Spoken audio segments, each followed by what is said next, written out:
यह कहानी है एक लड़की की जिसका नाम नीतू है। नीतू एक कॉलेज में पढ़ने वाली लड़की है। एक्स्ट्रा क्लास होने की वजह से नीतू कई बार घर पर लेट आती थी। उस दिन भी वो घर लेट आई थी। उसके पड़ोसी रोजाना आपस में लड़ते रहते थे। यह सब देख नीतू अच्छा नहीं लगता था, पर उस दिन तो हद ही हो गई। वो आदमी अपनी पत्नी को बुरी तरह से पीट रहा था। नीतू से अब रहा नहीं गया। नीतू अपने बैग से कुछ निकालते हुए अपने पड़ोसी के घर जाती है। नीतू के डोरबेल बजाने पर उस आदमी ने घर का दरवाजा खोलते हुए कहा, हाँ जी कहिए, क्या काम है। नीतू ने जीने की राह पुस्तक उसके हाथ में थमा दी और कहा कि प्लीज इस पुस्तक को एक बार पढ़ लीजिए। उसके बाद नीतू वहां से अपने घर चली जाती है।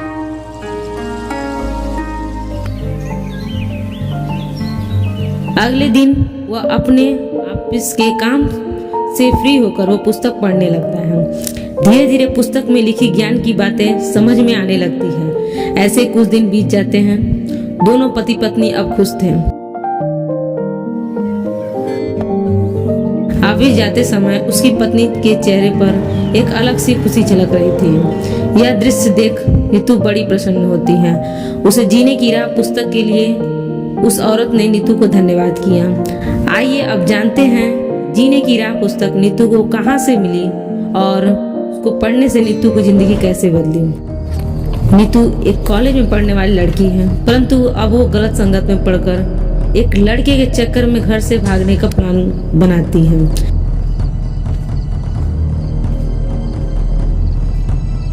घर से भागते समय अपने माँ बाप के बारे में कुछ सोचती है, परंतु उन्हें सोते हुए देख बिना कुछ किए दरवाजा बंद कर देती है।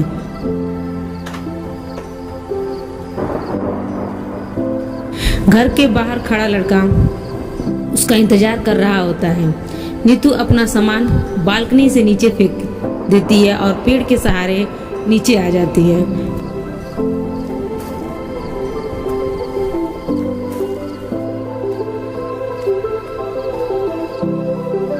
फिर वो दोनों बाइक पर बैठकर वहां से निकल जाते हैं।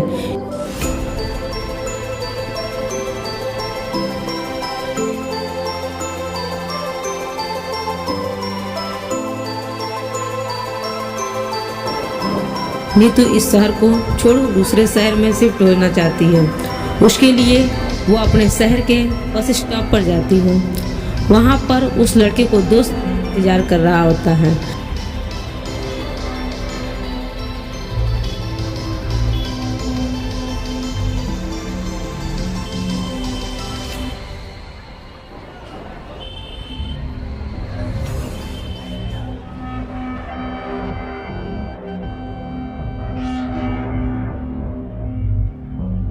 लड़का नीतू को वहां पर बैठने के लिए कहता है और खुद बस टिकट लेने के लिए लाइन में लग जाता है।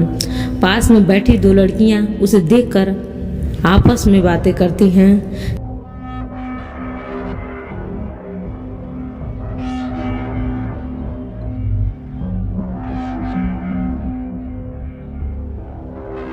तभी उस लड़की को बस आ जाती है और वहां से चली जाती है।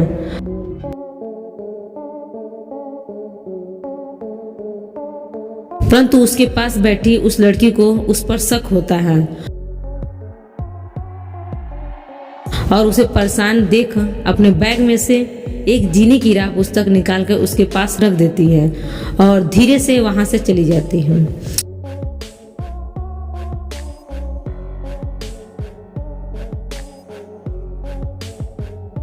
अब नीतू की नजर उस पुस्तक पे पड़ती है। वहां कोई नहीं था तो उस पुस्तक को उठाकर देखने लगती है।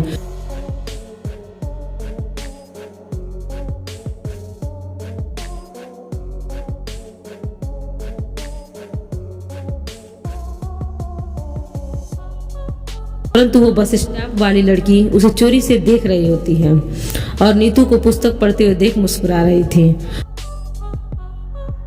पुस्तक में लिखी बातों को पढ़ने के बाद नीतू को लगा कि वो जो कर रही है सब गलत कर रही है।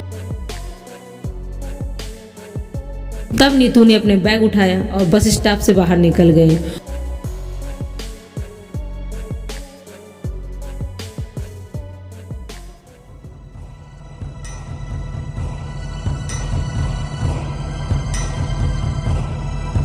उधर वो प्यार के जाल में फंसा कर भागने वाला लड़का उसे इधर उधर ढूंढ रहा था। अब इधर नीतू रोते हुए उस पुस्तक को पढ़ रही थी और अपने घर की तरफ आगे बढ़ रही थी। उधर नीतू के माँ बाप चिंता में डूबे हुए थे कि उसकी बेटी कहाँ होगी, किस हाल में होगी। लेकिन नीतू अब घर पहुंच चुकी थी। माँ बाप अपने बेटी